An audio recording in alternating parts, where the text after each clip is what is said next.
சென்னை ஐஐடியில் நடைபெற்ற பட்டமளிப்பு விழாவில் ஜான்சிபார் அதிபர் டாக்டர் ஹுசைன் அலி மின்கி சிறப்பு விருந்தினராக பங்கேற்றார்.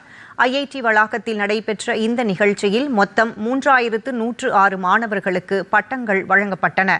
511 மாணவர்கள் முனைவர் பட்டங்களை பெற்றனர். நிகழ்ச்சியில் பேசிய ஜான்சிபார் அதிபர் மின்கி, செயற்கை நுண்ணறிவு, ரோபோட்டிக்ஸ், உயிரி தொழில்நுட்பம் மற்றும் குவாண்டம் தொழில்நுட்பங்கள் மனிதகுல வாழ்வியல் முன்னேற்றத்திற்கு உதவுவதாகவும் ஒவ்வொரு புதுமையான கண்டுபிடிப்பும் மனித குலத்திற்கு சேவையாற்றுவதாகவும் குறிப்பிட்டார்.